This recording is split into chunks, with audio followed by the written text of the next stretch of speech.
Welcome back to NPK Live, podcast 228. We've got a really special one for you today.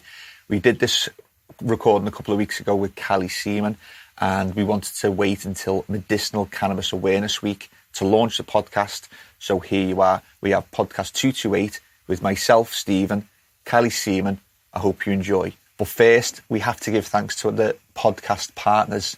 First up, we have CANNA Nutrients. Visit their website at canna.uk.official, that's their Instagram, and canna-uk.com, that's the website. For nutrients, if you're a new grower, it's fantastic. You can't go wrong with CANNA Nutrients. Visit the website for the proper information, not Dave's mate John said how to use this and how to use that. CANNA have got the best information on their website, on their Instagram. Go and give them a follow. Next up, we have AutoPot watering systems. You can find them on Instagram at AutoPot_global and AutoPot Cultivation Consultancy. Visit their website, autopot.co.uk. The best gravity-fed system in the world. Proven it's a global system.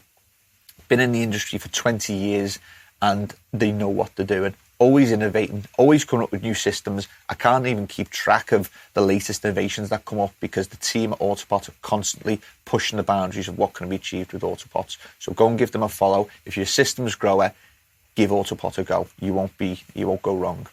Next up, we have SANlight, the LED company from Austria. SANlight_LED. There's the main Instagram page, SANlight UK or SANlight UK for the UK page.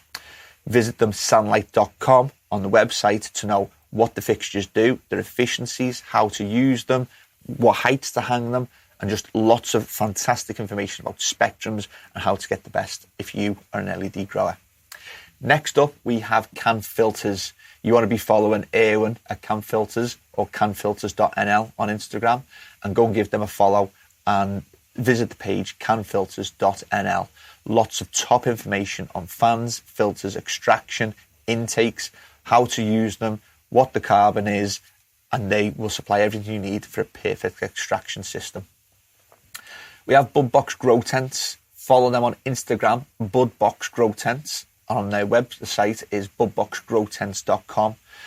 The best tents on the market. White line for cooler rooms, white line for better reflectivity, thick poles, rust resistant, sturdy, strong, military zips, the best tents on the market. If you're in a tent, you want to be using a BudBox. Next up, we have Gavita. Follow them on Instagram, Gavita International or Gavita North America, and their website is, you will spend hours on there. It's like a rabbit hole. Different shades, different lighting systems, everything you need to know how to light your room with Gavita is available at gavita.com. And last but not least, I'm stuttering my words here today, we've got Garden Culture Magazine. They wrap everything up nice and neatly. They give you all the information in the magazine. The website is gardenculturemagazine.com. The Instagram is Garden Culture Magazine. And if you want to learn a lot about all the different subjects that we talk about, Garden Culture Magazine is the place to go. Written by some of the best people in the industry with the best knowledge. You won't go wrong if you get your experience and your knowledge through Garden Culture Magazine. So that's it for the partners. Let's get straight into podcast 228. You're going to really enjoy this. Something for everyone. So let's go. See Callie, and I'll see you soon. All good? Ready to go? Turn my voice up a little bit. Oh, God, for everyone watching, the whole family. Are you ready to go? I built a piece in the house that I built, in the booth that I built. I know people tune in every Sunday to listen, but even when business is good, we still manage to do the podcast.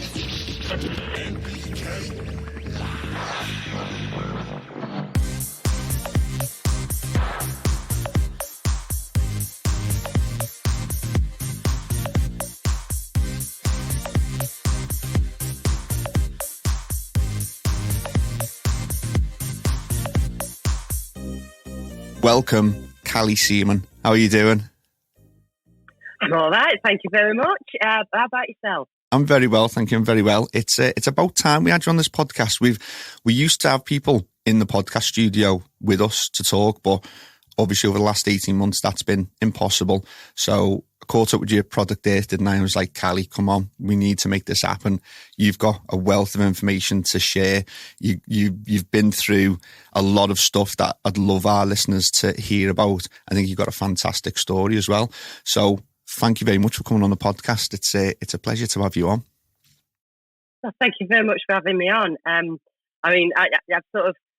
I had to take a bit of a step back from doing podcasts for a while, as we'll talk about a bit about George and things and how that's kind of affected those kind of things. And this is kind of my first one this year that I've done because of George. So yeah, I thank you for having me.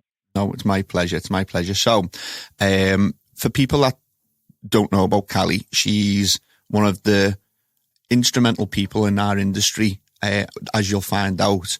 So, but you stay in the background. You're not very, in certain aspects, you're out there, product there, and some of the stuff that you're going through, you're doing fantastic stuff with George. But in terms of what you've actually done, I don't think a lot of people know actually what you've done for the industry. So we're going to start off with about Callie Seaman. Where did it all start for you? I know about Aqualabs. That's where I know you from. And I know that you started your degree, which is like, for me, it's like, I should have done that degree. That's like an amazing degree. So what was your degree? And was there anything before Aqualabs, or was that the start of your career in our industry? So let's go back to last century.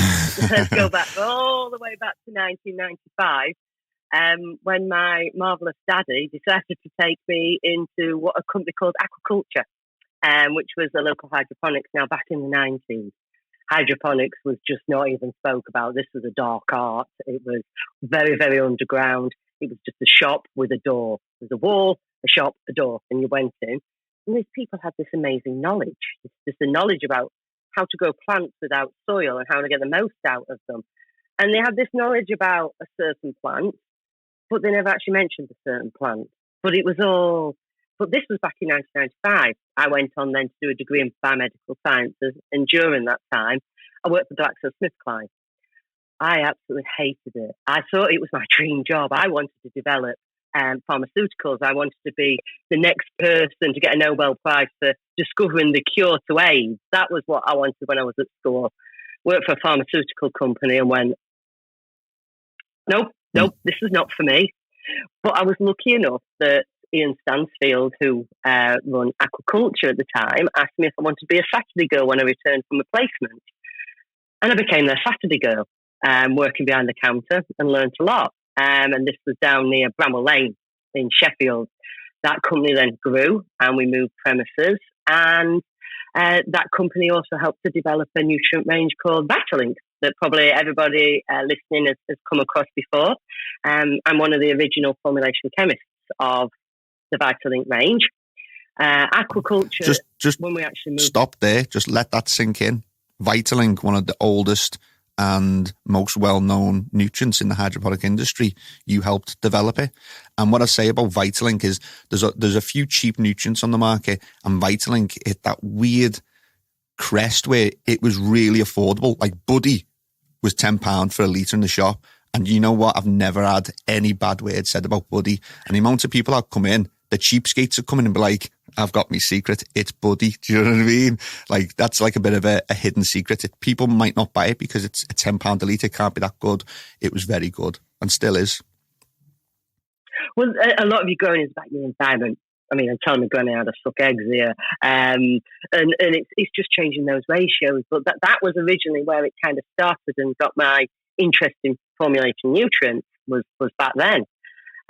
But during the time, I started a PhD. Aquaculture sponsored my PhD into the development of hydroponic nutrients. That kind of developed over time. I did that part-time while running the manufacturing plant as well. And that developed into looking at biofortification with selenium in broccoli. We also looked at zinc as well, and a lot of kind of method development around analytical techniques, one particularly called laser ablation, ICP-MS. So we basically fired lasers at things and then sent it through a mass spectrometer and found out how many elements and how deep it was. I just used to tell people I used to play with lasers a lot. That's play with lasers. So yeah, during that time, unfortunately, aquaculture, it went into administration, unfortunately. But many people came out of aquaculture. If a lot of people aren't aware of that. People like Gareth Hopcroft of EcoThrive, Nico, who now works for CANNA. You've got Fraser, who now owns Boss Hydroponics up in Barnsley. Who else have we got coming out? Gash as well, who now works over in BHO. Trying to think who else who came out of there. There's Simon Spinks as well, who's now my business partner at Aqualabs. And so many people came from them. We learned so much and moved on to doing other things.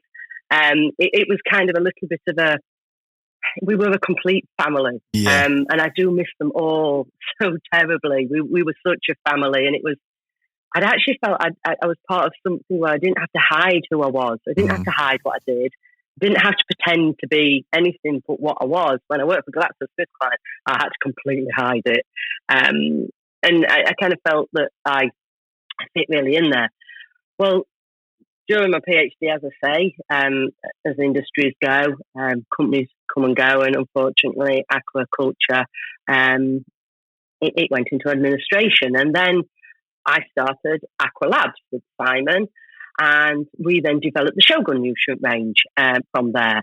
But since then, and I would say probably 3 or 4 years ago, we've lost a year, 2020. Yeah, didn't exist.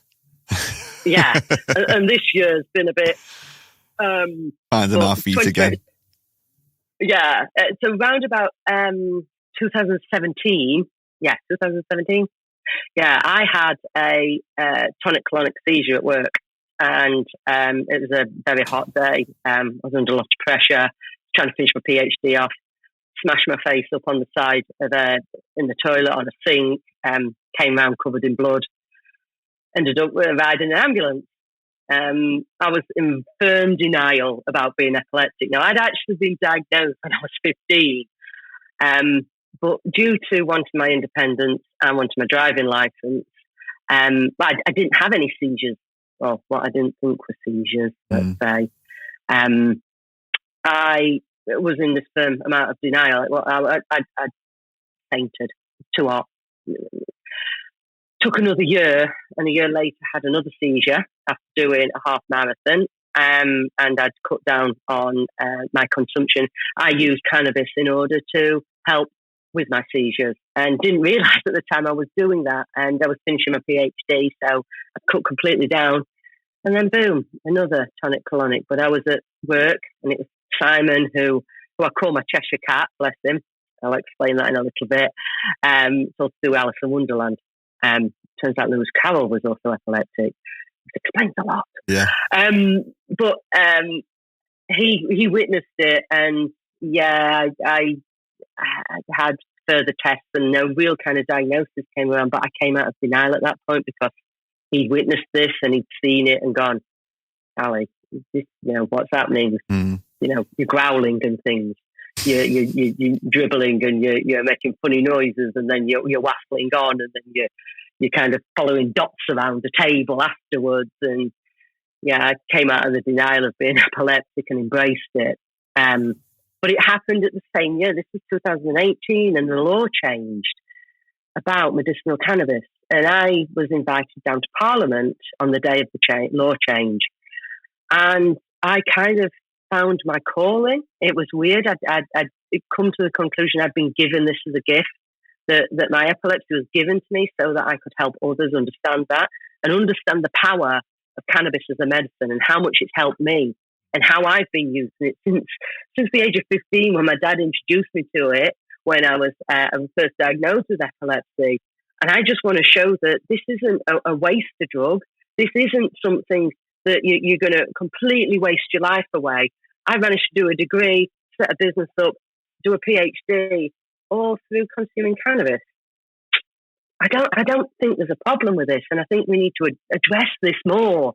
And this is where I found my calling was.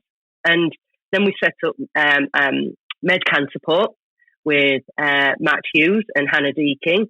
They were the founders of it, and I came on board as their scientific kind of lead. And we are now campaigning to remove the stigma. We're campaigning for access on the NHS and trying to look at the prescription cannabis and say, look, this is not good enough. The information we're getting is not good enough. The quality is not good enough. Because I've got a prescription of my own at the beginning of this year. And I'll be brutally honest, it is dog shit. And I apologise for my French there.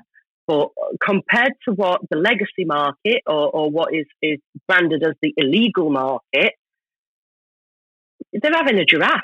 Yeah. They're having a complete giraffe with what they're providing, because a lot of people have already been there, and you're going, hold on, you want me to pay for this and then pay for someone to prescribe this? You guys need to up your game, and this is part of what I'm trying to do, is help them understand what the standards that are needed, and trying to then relay this to the patients as well, of what the problems the manufacturers have.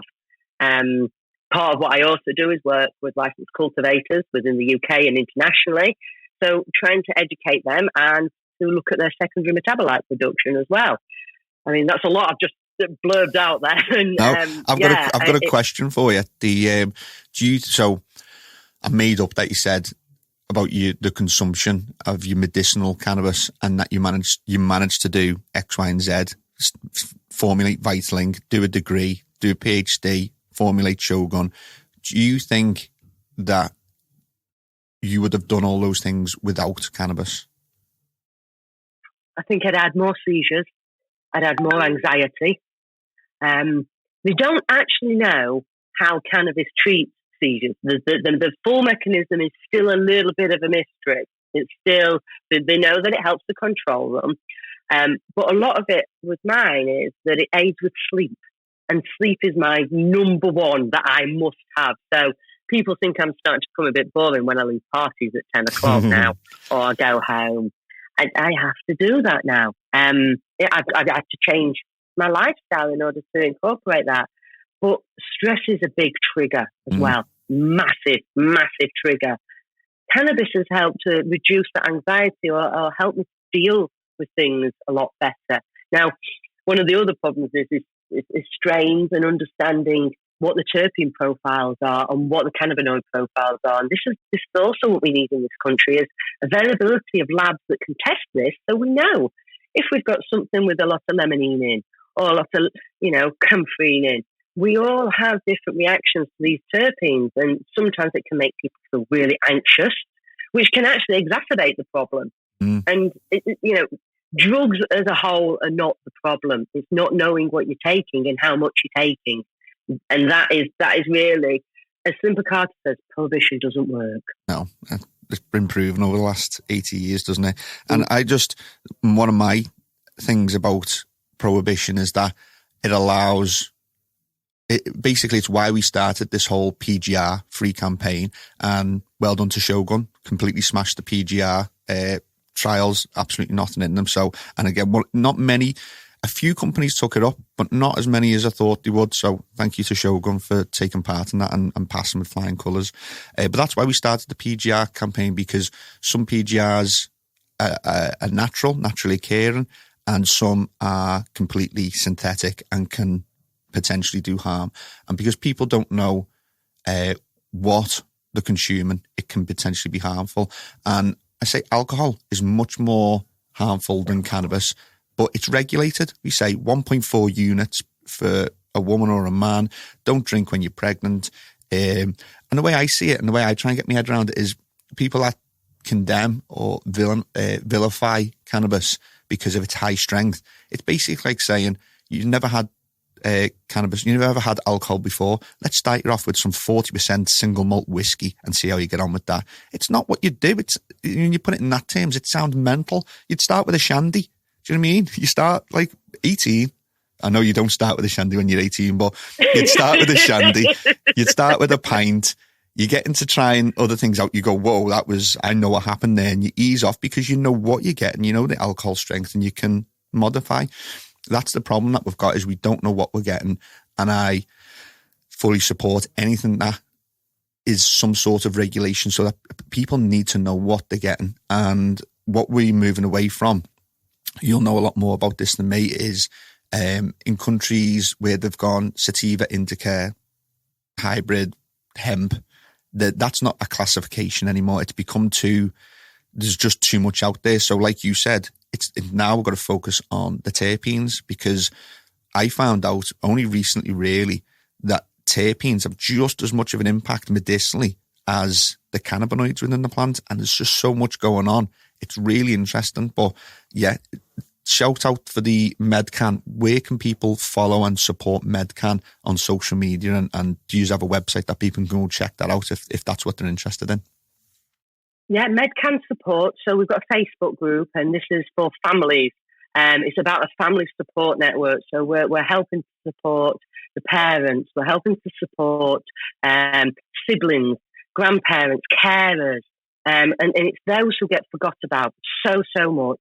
And it's Matt Hughes started it because he had no information whatsoever, nobody to talk to. And he found Hannah Deacon was an absolute oracle, and she is such an inspiration to me. I remember the first time I saw her speak. But we've got a website, just put MedCan support into the internet and we will come up.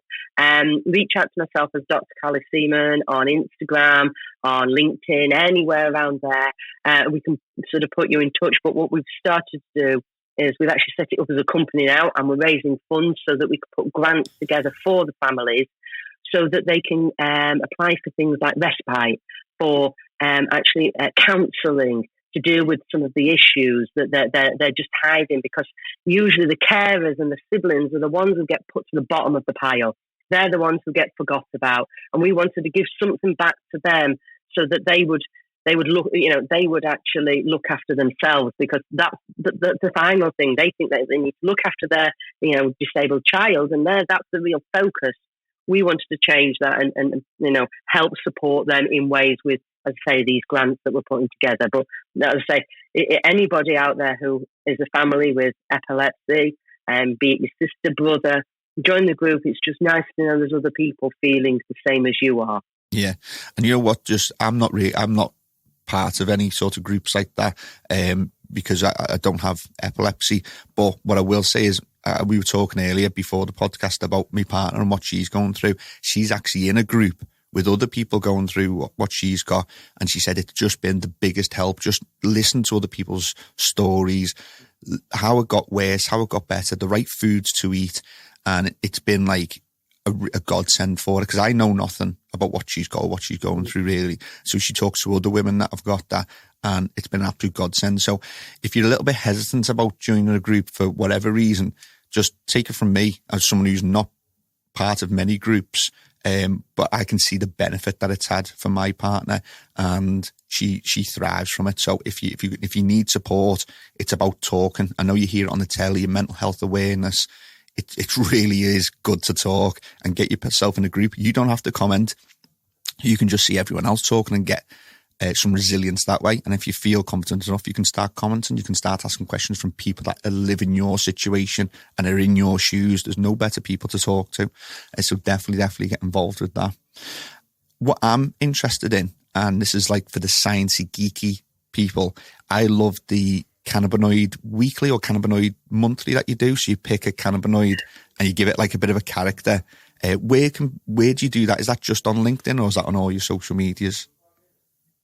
Usually Instagram. I started trying to do TikTok, and then it just got too much. You can't write much on TikTok, and you've got to be all.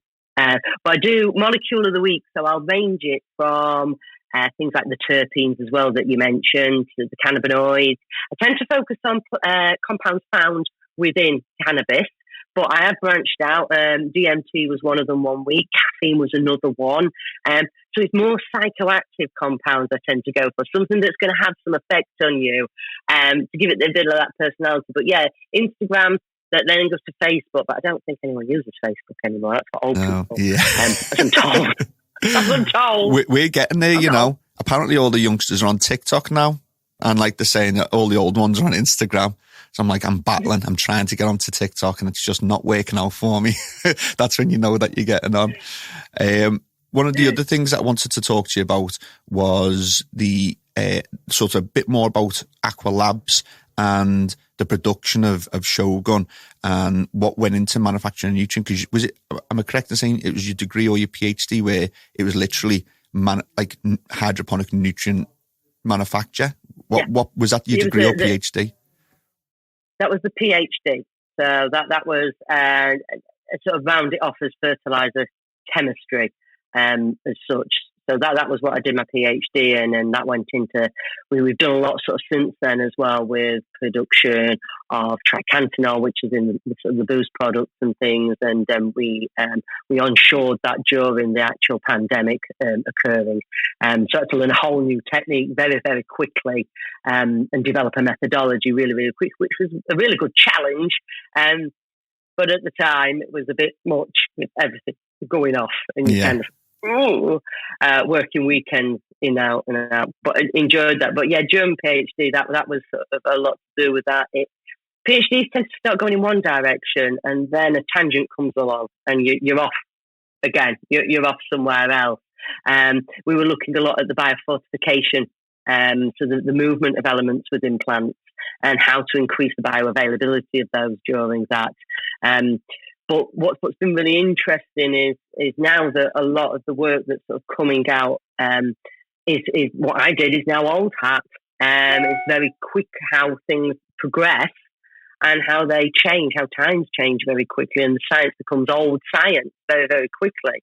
And it's been interesting to see what's coming out of the US and what's coming out of Israel, which is very specific towards the plants that I work with the licensed producers with now. So before you just couldn't find anything. A lot of it was on tomatoes and any other crop, strawberries, loads of stuff on strawberries. But actually, hydroponics was quite a I say dark art when I say that. There wasn't that much published. I should say published research out there. That's massively changed now. Which is a good thing. I think where really my heart is now lying is helping others, is to talk more about the medicinal properties, to help families, and to help other people who are experiencing, epilepsy and everything that comes with that. So talking about that, let's bring in the superstar. Let's talk about George and the character you've created. So I think this fantastic way of talking about it, and I'm here to be taught and to be educated. Tell me about, firstly, I'm interested in why do you think there was denial about epilepsy? How come you were in denial with your epilepsy? And you said it was 2018 that you sort of come out of denial when Simon was there with you. And when did George be created? How did George help? And tell everyone who George is. So George is a code word I give for my epilepsy. So when anybody who's epileptic, before a seizure, not everybody, but majority will get something what's called an aura. You get a feeling, a warning sign. Some of us call it a glitch in the matrix. It can be a deja vu feeling, a taste in your mouth. Mine, it's like a warm feeling that comes, it's very specific, and you've got, I don't know, anywhere to 30 seconds before you're about to hit the deck. Or you can actually just control it. It's what's known as a focal seizure, so it can be in one part of your brain. And this, what I would say is if I was out and about, and I've got a friend there, so that people around me don't panic, and the person I'm with, I can say, look, George has turned up, they can get hold of me, take me outside, they can follow me, make sure I'm okay, because your speech starts to stop for me. I become difficult to actually communicate. I start to dribble profusely. But if I can just get George's ear out, they know instantly, because I don't know any Georges. They know instantly there's going to be a problem. We need to get ready for this, and it's about protecting my head. One of the reasons I was in denial was when I was at school, I found scratched into a table, because the first seizure actually occurred at school on the school field. And I remember going into the back of the ambulance, looking out, and the whole school, well, it felt like the whole school was stood round watching me going into the back of the ambulance and having no idea what had happened. And I found scrawled into the table, Callie Seaman, which was my maiden name when I was at school, is a smackhead. which completely and utterly devastated me. Just absolutely devastated. Worksop had a very big heroin problem at the time, and we knew various people lived next door to a house full of heroin addicts, and many friends who I went to school with passed away, unfortunately, due to it. And so I was devastated. It was something I never did. I wasn't ever interested. I was a straight A student. I was kind of like a proper little geek who sat in the back of the class just getting on my work, being a good girl. I want to go to uni. I want to study medicine. I want to be a dentist. And as I say, there was that happened, and then the stopping of me driving, because that was independence. Being able to drive was a complete independence. So I never wanted to lose my driving license. And I remember friends not falling out with me, just not wanting to hang around with me at school anymore, and people treating me very different. And I never wanted this label. I just didn't want this label to hold me back and people to treat me differently. I remember when I first got diagnosed, I would tell people, and then all of a sudden they would get weird with you. They would start being... I remember I'd started doing yoga, and the woman in the class came up to me and she put a little candle, and everyone's laid there doing the meditation at the end. She goes, "Don't look at the candle. It might cause a seizure." And I was just absolutely devastated, because I come there to reduce my anxiety down, and you had just created this mass amount of anxiety to me and made me feel like this monster. And it is like a monster inside you. It is. I put it a bit like a werewolf, in the fact that you've got this monster deep inside of you, and it could come out at any time. It can just explode out, and you're not in control of it, and you are out. You don't know what's happening until you come back round and you go, "Oh, I've changed back. Oh, yeah, I've done all this damage. Oh, shit. Sorry." So did she say that about the candle? Because everyone with a limited knowledge of epilepsy will assume flashing lights. That's what everyone assumes: epilepsy, flashing lights. My auntie actually does have the flashing lights epilepsy. So is that what she was trying to say? Or don't look at the candle, because if it flickers, it could set it off. So the vast majority, myself included, know very little about epilepsy, but we've heard of the flashing lights can cause seizures in people. How many different types of epilepsy are there? And obviously there'll be the scientific name for the flashing lights trigger. Is there lots and lots of types of epilepsy, or is there just a few? Well, it's not as rare. It's not a rare disease at all. It's exceedingly common. And then there are hundreds of different types. And the flashing lights, that's photosensitivity. And it's all to do with the part of your brain that it actually comes from. So epilepsy is basically a miscommunication between neurons. So that's sort of putting it really, really basic. And it's sometimes you can describe it as a brainstorm. So the neuron fires get all mixed up, and then there's a kind of a mixing up, a short circuiting, and depending where it happens within your brain, depending on what occurs. So there's lots of different types of seizures as well. So I mentioned the tonic-clonic. Everybody knows that one. We used to call them grand mal when I was diagnosed. What I remember it as. That's the classic shaking. Usually, you lose consciousness. That's where the actual brainstorm then travels across your brain, and then can travel to the motor neuron area, which causes the contraction of muscles, and it can stiffening of the body. You can become floppy. So there's a kind of floppy one where your muscle tone just completely goes. There's the staring, so just sort of blank expression can be a type of seizure. These absent kind of seizures as well. You've got the focal seizure where I talk about the aura that comes up, the kind of like the warning sign, the glitch in the matrix I talk about. There's so many different seizures and so many different types of epilepsy, and it isn't as rare as people think. But it's about those triggers, and it's understanding what those triggers are. For me, it's stress and lack of sleep. Other people know it's photosensitivity. It can be food. Certain foods can trigger them as well. There is lots of different reasons for them. Bangs on the head can trigger seizures as well. Epilepsy can be caused by various different things, and it all depends when it kind of starts. I know mine is a genetic form because my auntie was also epileptic and experienced the same kind of symptoms that I did, and the same kinds of triggers. Emotional stress is a really, really big trigger. So I have to do breathing exercises now to help control that. And I'm never going to cure this. If there isn't a cure for epilepsy, you can have brain surgery. You can take all the medications.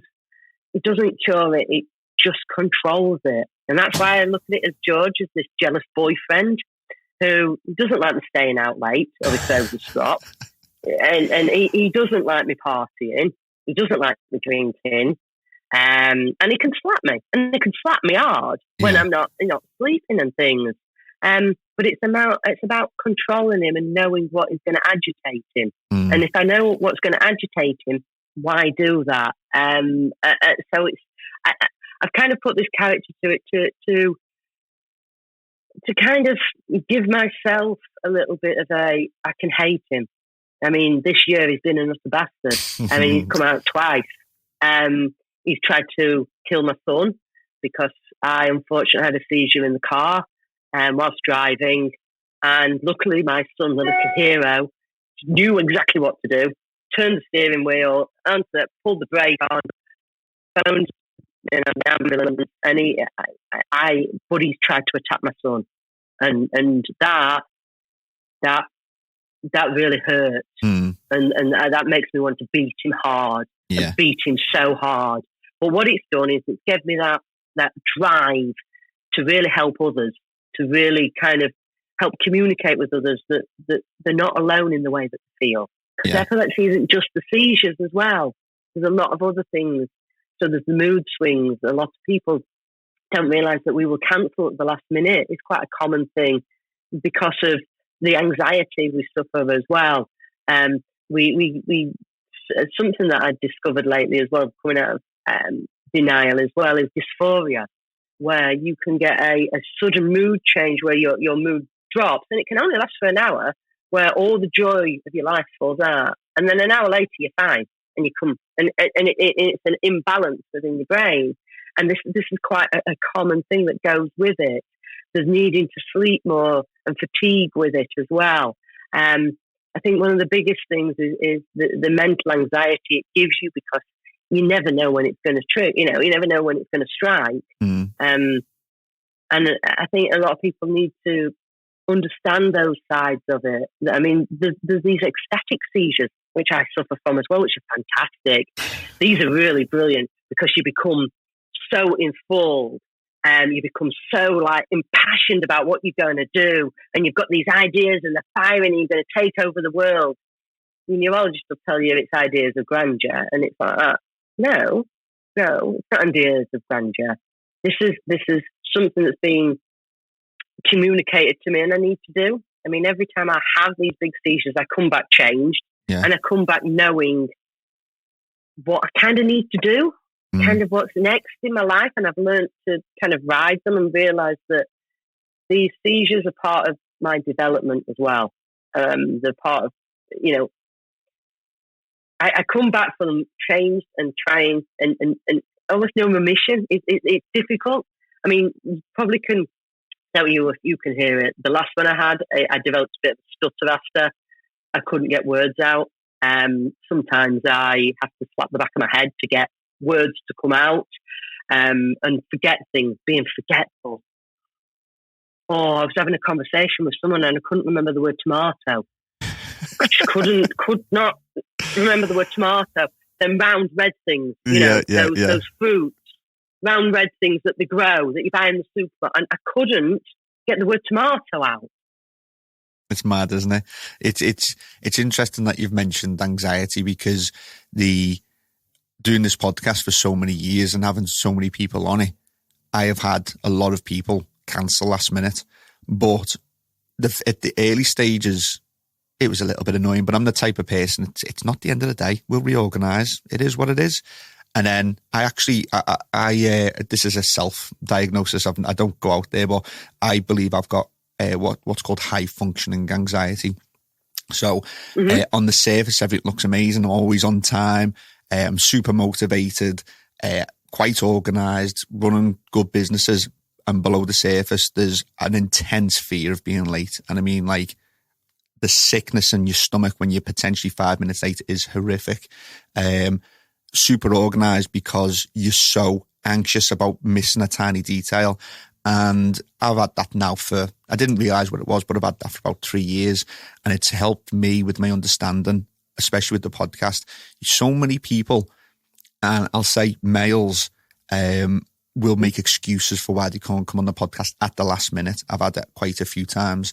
And I because I have it myself, I can spot it in other people as well.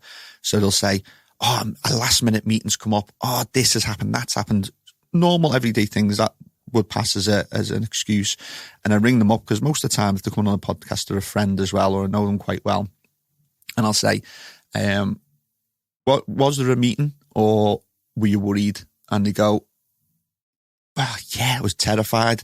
And I went, that's absolutely fine. I said, but for me, you don't have to make an excuse. Tell me you have bad anxiety or you were suffering that day and you just didn't feel like coming on, and just be open about it because I understand. And if you'd have at 10:05 said, I can't do it, I wasn't expecting it, but would have fully understood. And a message, if anyone's watching and they come on a podcast and they have that same feeling, I do still get a little bit of anxiousness when I'm coming on.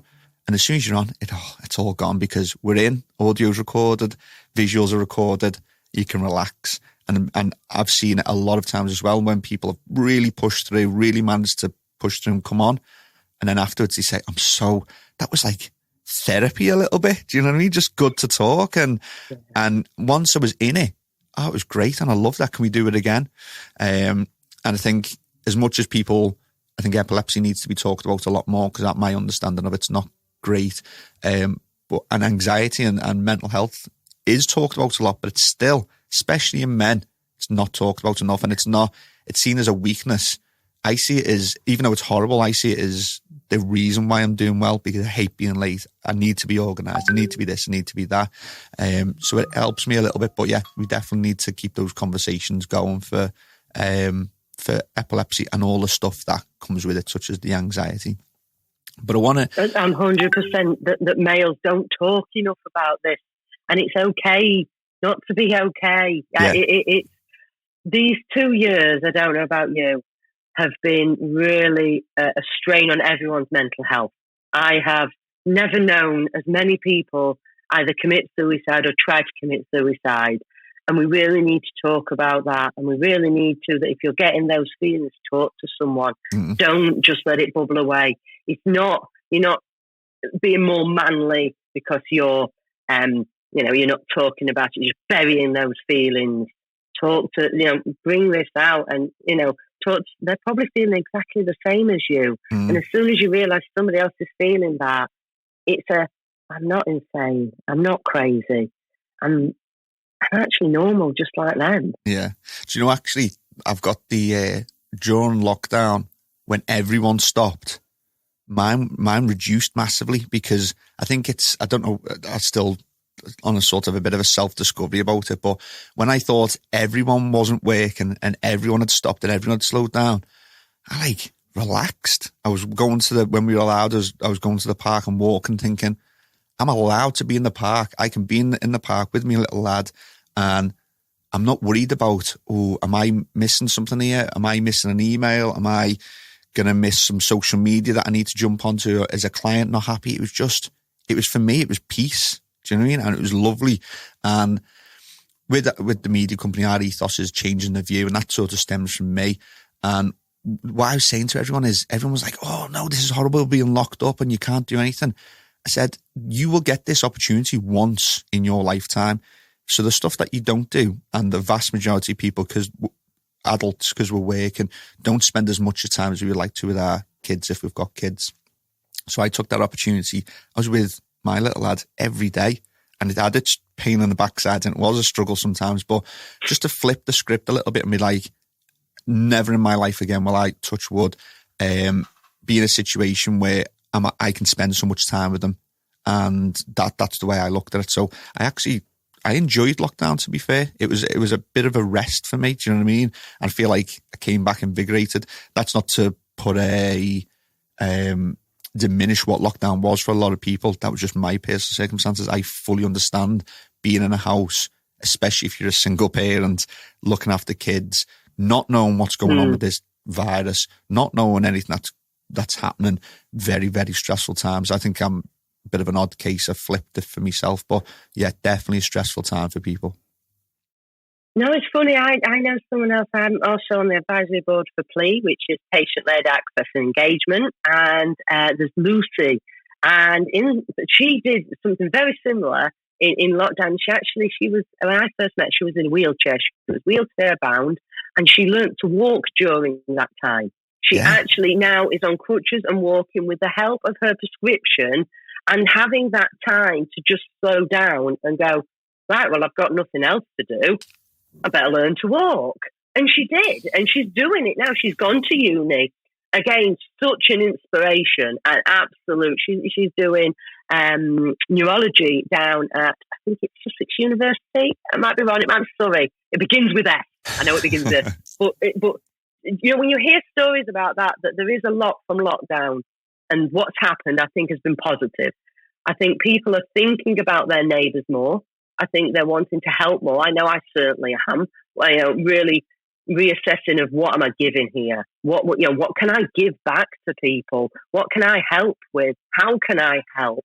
And it's really changed my view of the world, of what is important. And as you said, it's obviously had a really positive effect in that way. And when we reflect back at there were some bad bits, but when we actually look back, I think there's been a change in the way I'm buying more locally as well.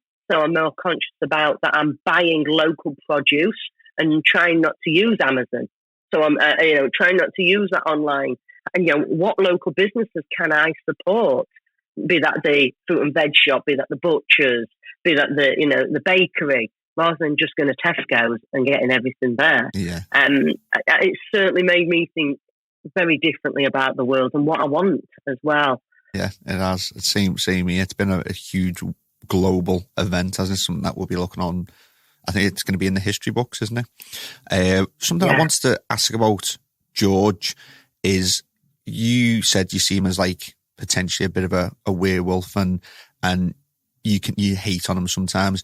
Do you think there's any time where George is helpful? Like, is George the aura? Is George there to go, I'm coming, I'm just giving you a bit of a heads up? Or do you think that's something else? Do you ever look at him in a positive light?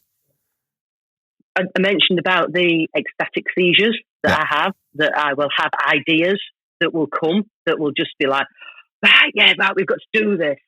And I've always been a bit of an oddball. I've always been that odd kid, the weird kid at school. And I think it makes you talk about your high functioning anxiety as well. I completely sympathise with that. 100% of it, constantly thinking, constantly overthinking everything, constantly going over it again. Could I have done that better? Why is that? And there's a certain amount of anxiety that we need in this life in order to keep us safe. It's what kind of drives the fight or flight mechanism within us. And if we don't have that anxiety, we would just end up walking into and killing ourselves for whatever method. So we need that to keep us kind of going. But it's about controlling it and keeping that kind of level and not being up and down, up and down and up and down, and trying to keep that kind of baseline. I don't look at him as a curse. Some days I want to kill him, but he's a gift. Now, at Christmas, your nan must have bought you some of those lovely bath salts that you go, oh, thank you. But you're grateful for that gift because you've been given to you. Yeah. And this is how I look at it. It's been given to me to help others. It's been given to me so that I can help others understand the potential of medicinal cannabis, others to be able to realise that, you're not alone, you're a warrior, and to get up and fight again. I really do believe that there's some destiny involved in all of this, that it wasn't all just given to me by accident. It wasn't random.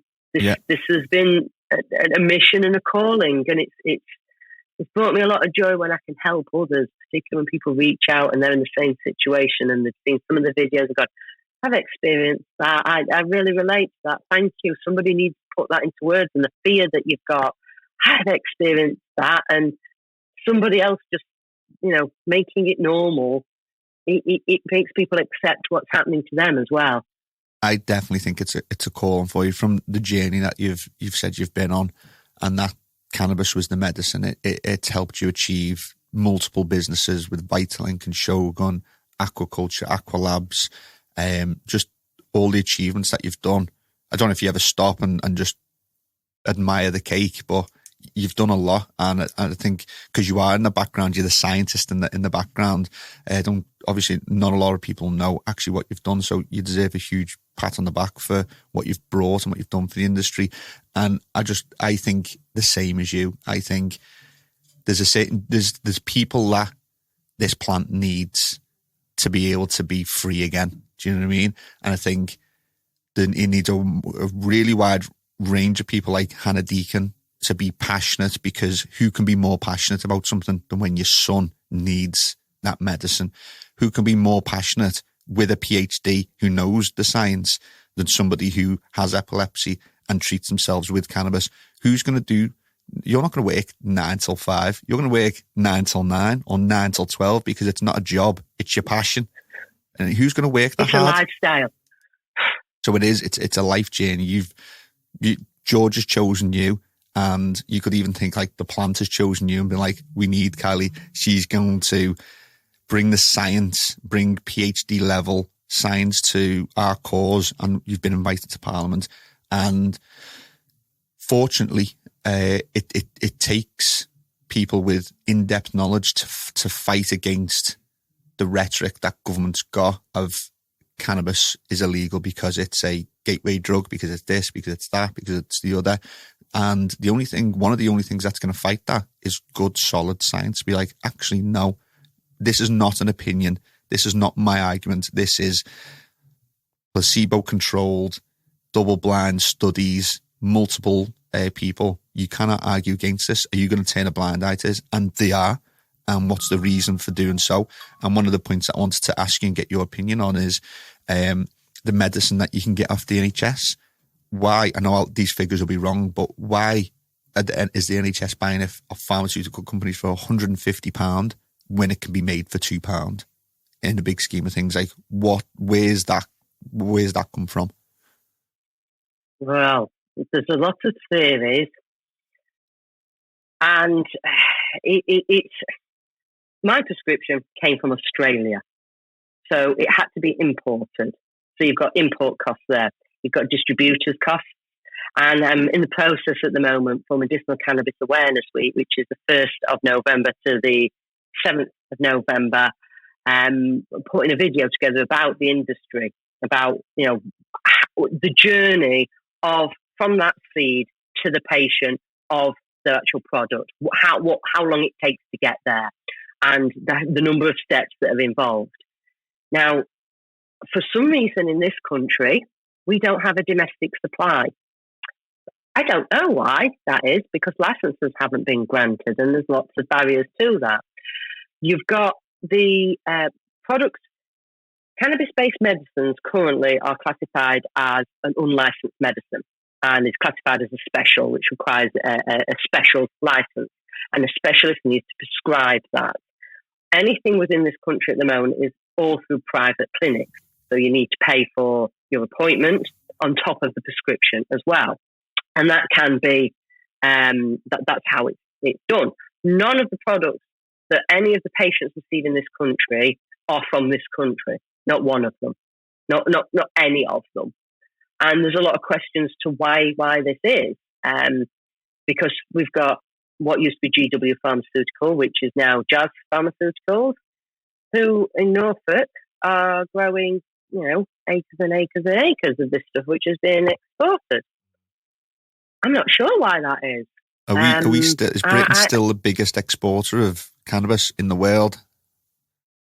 Mental, isn't it? Unfortunately, yeah. Why?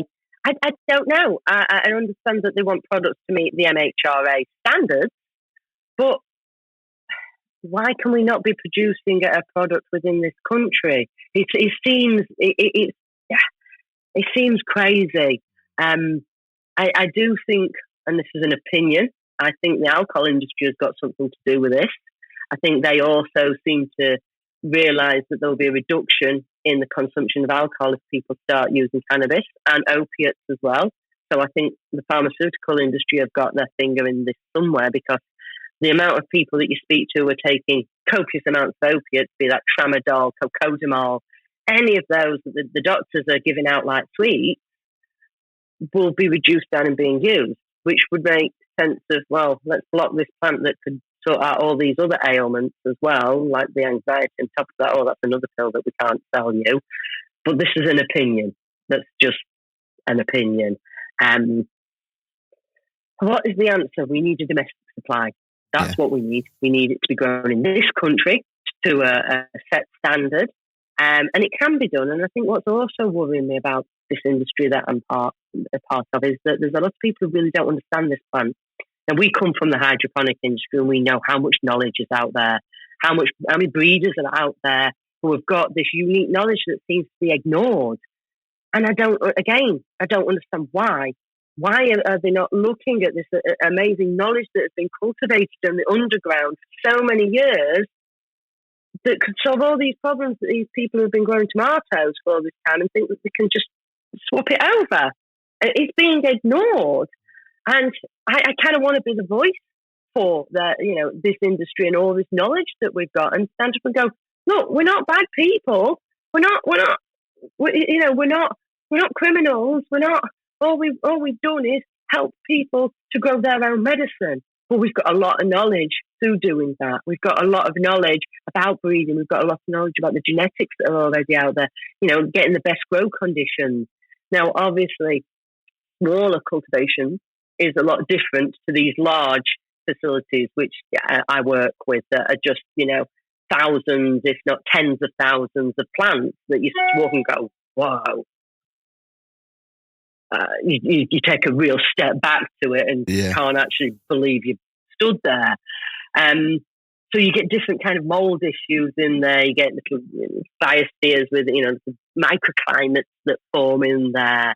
And mass production is very different to as kind of connoisseur, boutique, smaller. But, boutique. But the quality from that boutique and the information that you seem to get currently is better than what you're getting from the prescription market and the legal market. And that needs to change. I mean, it'd be fantastic if everybody could grow their own. That'd be brilliant. I'd love to see that. But that isn't the only answer to this problem. We can't just, that will not solve the problem. There are a lot of people who don't want to. They haven't got the energy, the time. They don't want to grow things. They're not interested.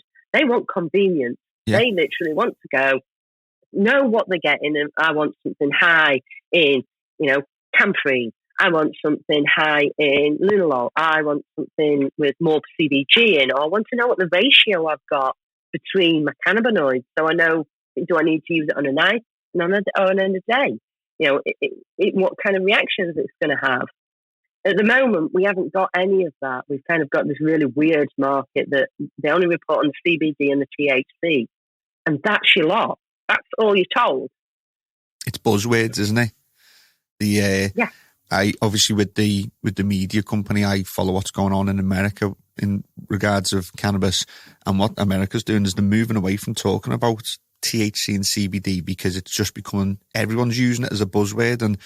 And next, like, the more you talk about CBG, they're going to jump onto that as a buzzword, and it's about the whole plant extract and talking about the rarest and smallest cannabinoids, because what pharmaceutical companies are trying to do is extract one or two, put them together and say that's your lot, and it doesn't work like that.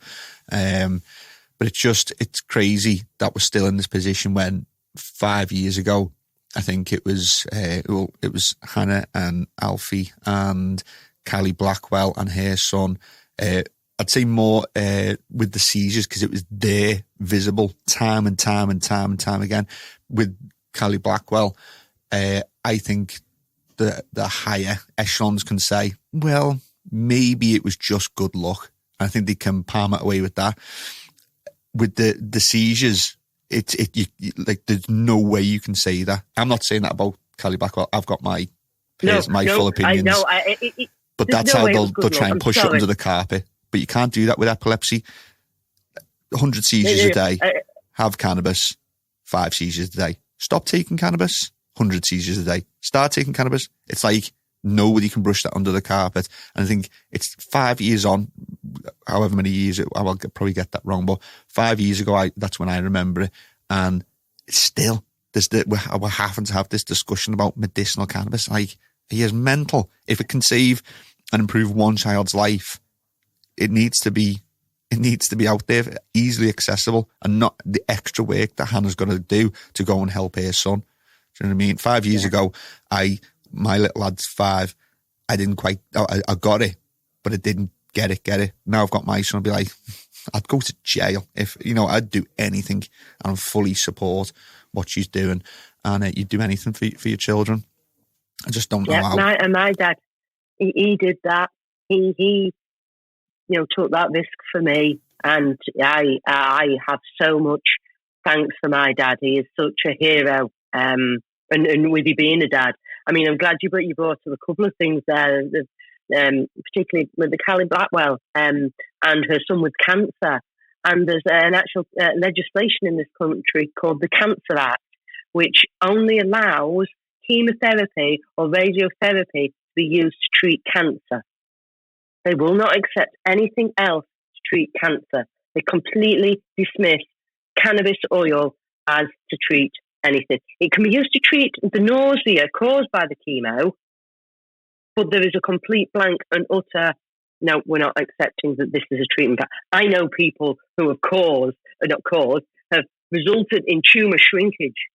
I've seen it myself, and it's real. This is not some fairy tale story, people, that it doesn't work for every cancer and it doesn't work for everybody.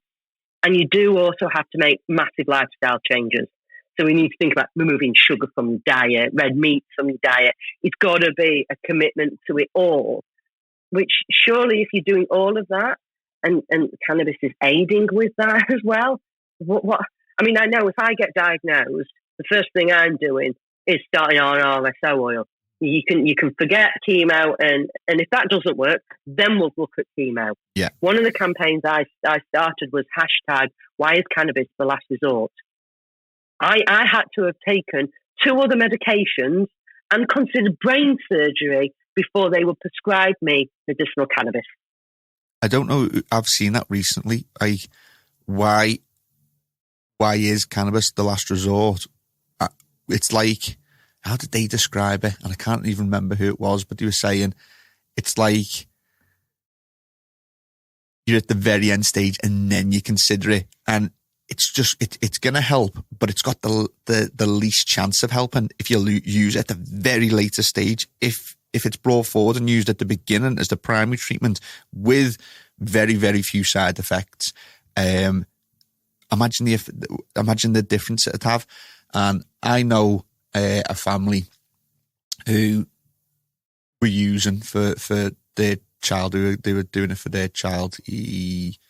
I actually won't go into too much detail, but they had a brain tumour and it was terminal, and they started using, and then he was given, let's say, a month to live, and he actually lived for 6 months, and the doctors couldn't get their heads around, one, how his life expectancy had gone so long, but the most important thing was there was very little degradation of his life. He was still out walking, enjoying life, playing his video games right up until the last few days. And even if, I say all the time, even if it didn't cure it, even if it was proven that it didn't cure cancer, if it helps people live a better life at the end, it should be approved.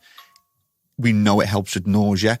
So the biggest thing with chemotherapy is it does work for a lot of people, but the side effects are horrific. One of the biggest ones is it completely demolishes ghrelin, stimulates appetite.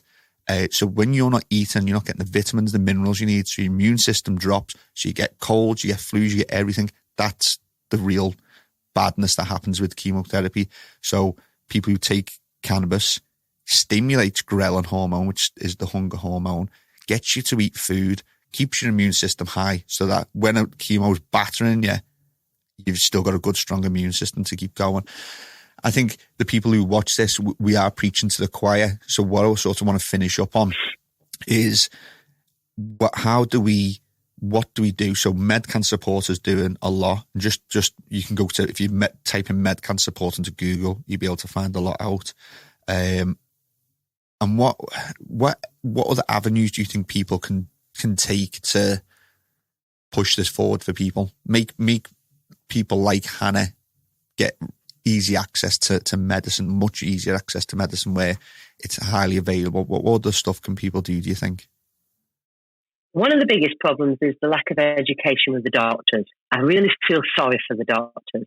When I did my degree in biomedical sciences, the endocannabinoid system was not even mentioned. The only thing we learned about cannabis was that it was an illicit drug and we test for it in urine and blood to see if somebody was over the limit. That was it. What if you've got an ailment that you feel that could be treated with cannabis? Go to Google Scholar, put that ailment in, and cannabis. Put that in there. Right? Find 5 papers.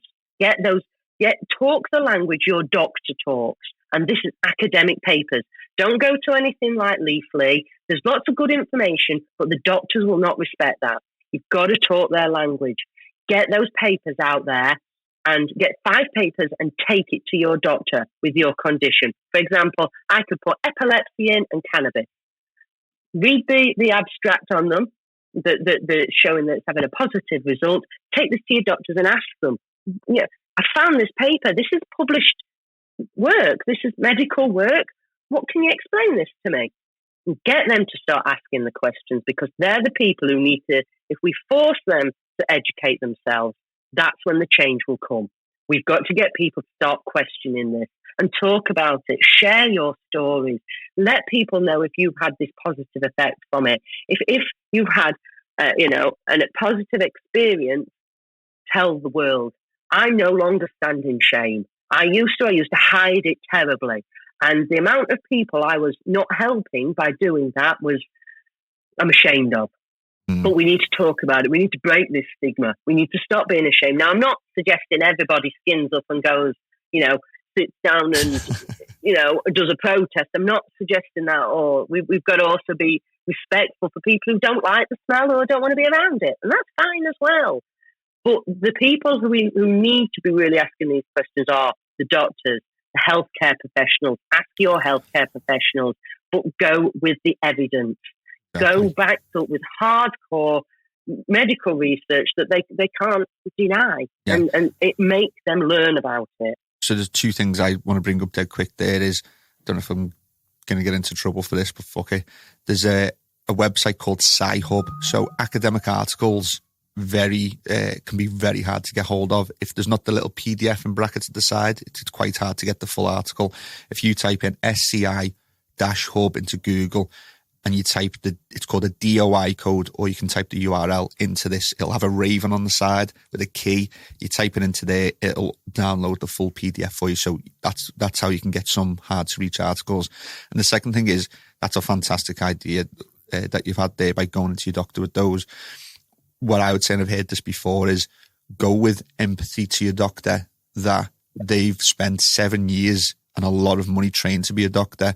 If you go in with an attitude of, I've got these papers, so there you go, they're going to fight you back, because they're going to be like, are you messing? I've done 7 years of medical training and you're coming to me with papers. You go in, if you're going to do it, go in with empathy and say, this is the research I've done. What do you think about this? And give them time to scan it. And if you get a good one who's open to learning, he's well past the Dunning-Kruger effect and he's open to more learning, or her, he or she will read those and be a bit more sympathetic to your plight and hopefully guide you. If it's a good doctor, they'll guide you to the right path on how you can get what you need to get. But it's all about opening up. 100% right there. Don't go in with the attitude of you know it all. Just ask them to try and explain it to you. I found this, and do you think it's worth looking at? Do you think it's worth me going to a private clinic and paying all this money for? Just open that conversation. My neurologist has become very open, and she's now going, yeah, can you tell me what's happening here? Can you? Of course I can, not a problem. Yeah. Lots of information for you. Yeah. And another point that I just want to make to anyone that's listening, some of the people that I know and have become friends, one of the best, and they're treating themselves, one of the best things they do is keep a diary. So whenever they take what they take, they keep a diary. They keep a diary of what they're eating, what they're doing that day, how they felt. And that is their academic article, that is their single point of view, how it's affected them. And then that can definitely help in the future. If anything becomes legal, you can go to your doctor and say, well, I took this, this and this, and it did this. But when I took that, it had this effect. And if you can document what you're doing in your own little private diary, I promise you it'll come good in the future. Before we finish, I've written down that you needed to tell everyone what the Cheshire Cat was. So you need to explain what the Cheshire Cat is. So my Simon thing, who I've known since probably the beginning of time, nearly. His surname says it, Sphinx. Been around since the ancients. Well, he originally started aquaculture back in the day. Well, Lewis Carroll, I found out recently, is the writer of Alice in Wonderland, was epileptic. And one of the types of seizures you can have is this shrinking feeling and growing feeling. So, and I've experienced this myself. I can't remember the exact terminology for this is the correct medical term, and I can't remember it off the top of my head. And I've experienced this where you feel like you're shrinking. Now, when you actually then read Alice in Wonderland, you go, that's actually a little girl who's having lots of seizures that are occurring. And your Cheshire Cat he appears just when you need him. He's always there smiling and always there talking, and then disappears. Not a main character, but Simon has picked me up off the floor several times, hung on to me while I'm dribbling and garbling, and made sure my head's been protected and taught me through it. And I can remember one particular seizure, I could hear him and he was just talking in this really, and he kind of, when you go into a seizure, there's this kind of portal, or I describe it as a portal, that you can stop yourself falling into a doorway, that when you fall into it, that's it, you've gone. Or you can push back and you can almost stop the seizure going further with kind of meditation techniques. You can. Other people I've spoke to with epilepsy have experienced this, that I speak about going to another realm. And I could hear Simon all this time, and I called him my Cheshire Cat because he was just like the Cheshire Cat in the tree that I could hear there, but I was out cold, but it was, so I call him that, and he's saved me on numerous times, and I'm so thankful to have him in my life and to call him my brother. Yeah. And I can't be more thankful to someone who will do that and not judge me and help me and not make me feel like this monster I felt like for many, many years with it. I'm so thankful for that man, and I think we ought to also, the industry needs to be thankful for him for so much that he's done within the industry as well. A lot of the industry wouldn't be where it is if it wasn't for him. It wouldn't be as progressed as it was. They were pioneers in their day, and I can't be more thankful to have him in my life. And I just want to sort of kind of dedicate this podcast to him, and thankful that he's been there that many times.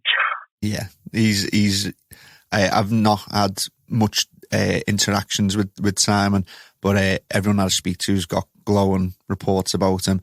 And to put sort of this all into perspective, this industry's got a wide variety of people and a lot of big personalities and big egos. And it's lovely of you one, for you to be on the podcast, because you deserve just as much credit and respect, and for you to then pass it on to Simon, who does a lot of work in the background, started aquaculture, like the hydroponics university where so many good people came out of, and he's still there doing the work today. So you know what, maybe in the future we'll get you both on and we'll speak about the future of the industry and get into a bit of nitty gritty on the science. And it'd be my pleasure to have you both on the podcast and just and give some exposure to some of the people that sit in the background, do hard work, and probably don't get as much credit as they deserve for everything that they've done. But to give you both credit for Shogun, you've just been there in the background working away, and it's I always hear good stuff about the Shogun range, and I'd say it's a very good range of nutrients, and as it will be, having been manufactured by Callie Seaman. Dead quick, what's the future for Aqualabs? What's the future for Callie? What do you reckon? What's the sights? What have you got your sights set on for the next year or two? So we're off to Parliament in Medical Cannabis Awareness Week. Exciting. A lot more pushing for breaking down the stigma, really, improving the prescription medicine that's coming through, really kind of communicating to the producers about what is expected and making sure that the patients are put first, instead of it being the producers are dictating to what's available. The patients need to be listened to what they expect and what they want from it. So we've got that coming up. I'm hoping to get a bit more out and about and travelling a bit more, but I don't think it's going to happen. George doesn't like to travel. He's a home bird. Well, at the moment, I think with how the current atmosphere is, I have just got to keep my stress levels down, and I don't think I would cope with an airport at the moment at all. Yeah. And I think what I would find is I would come back 3 days later and have a seizure. That's the kind of thing. It doesn't usually happen when the stress is happening. It's sort of like, it's almost on the come down. Yeah. It's almost that side of things when it's dropped, and then you don't realise, and boom, you're out. But yeah, a lot more of that. A lot more. In fact, there's been you mentioned the diary. There's a diary out, My Kind of Wellness Diary, that's got the molecules of the week in it. So check that one out. That's worth putting. I'm glad you brought that up. Is that out now? Yes, that was released last year. I can send you a copy if you want. Where do people buy it from?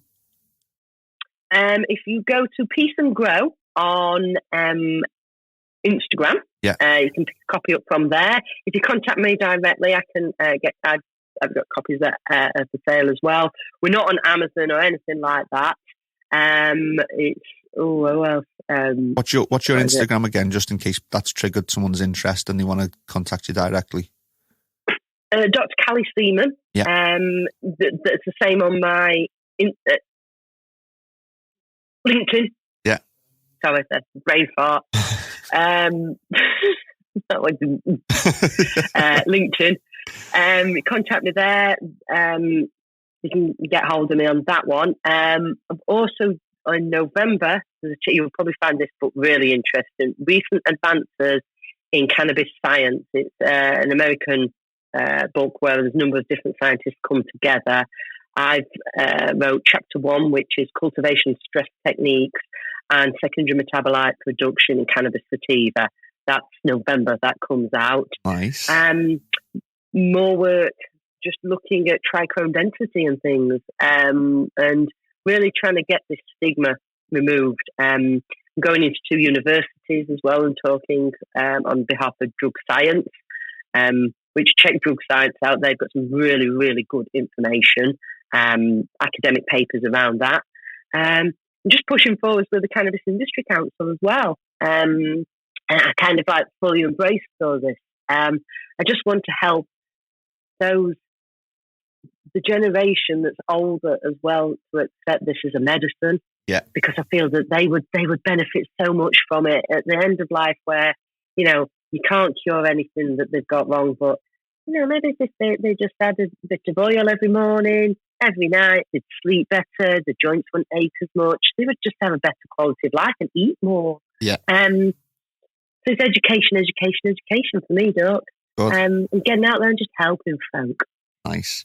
Well, on behalf of me, the podcast, and I'll be brave enough to speak on behalf of the industry as well, thank you for being a huge scientific voice for the plant, because without people like you, we wouldn't be able to move forward. It takes a wide variety of people. And so thank you on behalf of the the plant, the people, the podcast, me, for being a much needed scientific voice and voice of experience as well. So thank you very much. And thank you very much for coming on the podcast. I've been dying to get you on, so I really appreciate it. Thank you. No, thank you. And this whole industry should be proud of itself of what it's achieved. Exactly. As you mentioned, it has. We've forgotten about, and I'm going to see we're not going to be. Yeah, definitely. If you've got to the end of the podcast and you missed the links, you forgot to write them down, send us a message to the podcast Instagram. Say, where do we get this link? I can direct you in exactly the right places. And thank you very much. If you got to the end, thank you very much for listening. And we will see you all very soon. And Callie, we're going to definitely get you back on. That was a belter podcast. Thank you very much. All right. No problem. See you all soon. Take care. Bye-bye.